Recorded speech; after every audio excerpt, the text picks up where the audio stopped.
Kalau kalian nanya, bagaimana angka membaca di Indonesia? Angka membaca Indonesia itu 0,62%. Tidak nyampe 1% pembaca di Indonesia ini. Artinya apa? Orang ini banyak. Ini satu begini nih. Ini banyak orang nih. Tapi bukan pembaca. Pernah nggak kalian baca buku selain pelajaran? Pernah nggak? Pernah.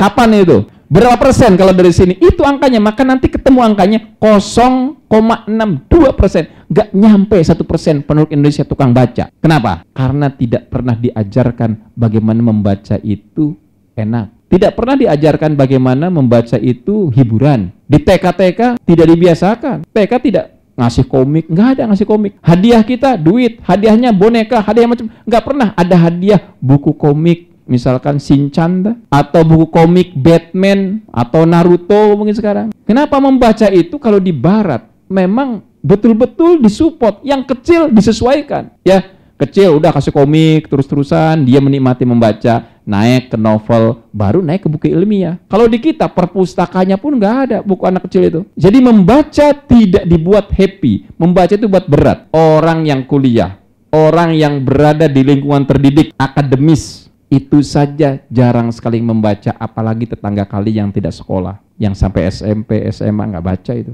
Coba kalian bisa paham dari sini. Kenapa bangsa kita tidak maju? Paham nak? Karena tidak melakukan pengajian dan pengkajian. Indonesia dari dulu sudah 70 tahun merdeka, tapi masih saja kita ini sebagai konsumen. Kenapa produksi kita nggak naik? Kenapa tambah ke sini kok pertanian kita mundur? Kan begitu pertanyaannya.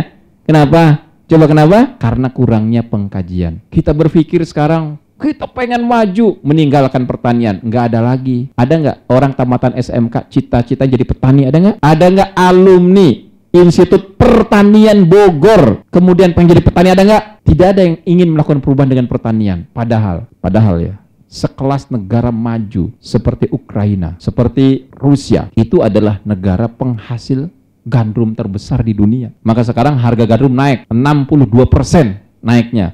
Jadi kalau harga gandum tadi 10.000, naik tuh jadi 16.000 harganya sekarang. Bahkan akan terus naik. Kenapa? Karena negara produksi gandum terbesar ini Ukraina, ya. Indonesia sekarang kekurangan gandum. Kata Rusianya, kata duta besar Rusia tadi pagi menyatakan, insya Allah negara Rusia siap untuk mengekspor gandum ke Indonesia untuk memenuhi kebutuhan Indonesia. Bayangkan, kita negara yang begini besar, banyak orang nganggur konon katanya, banyak lahan nganggur, tetapi kita tidak bisa memenuhi kebutuhan kita yang bersifat vital, namanya gandum. Kenapa? Nggak pernah mikir, nggak pernah belajar, nggak pernah baca. Gimana ya nanam gandum? Nggak pernah itu. Ada bukannya tentang gandum. Padi aja yang panen 2 kali, nggak pernah nambah jadi 5 kali seperti Thailand misalkan. Kita rendah dalam pengkajian.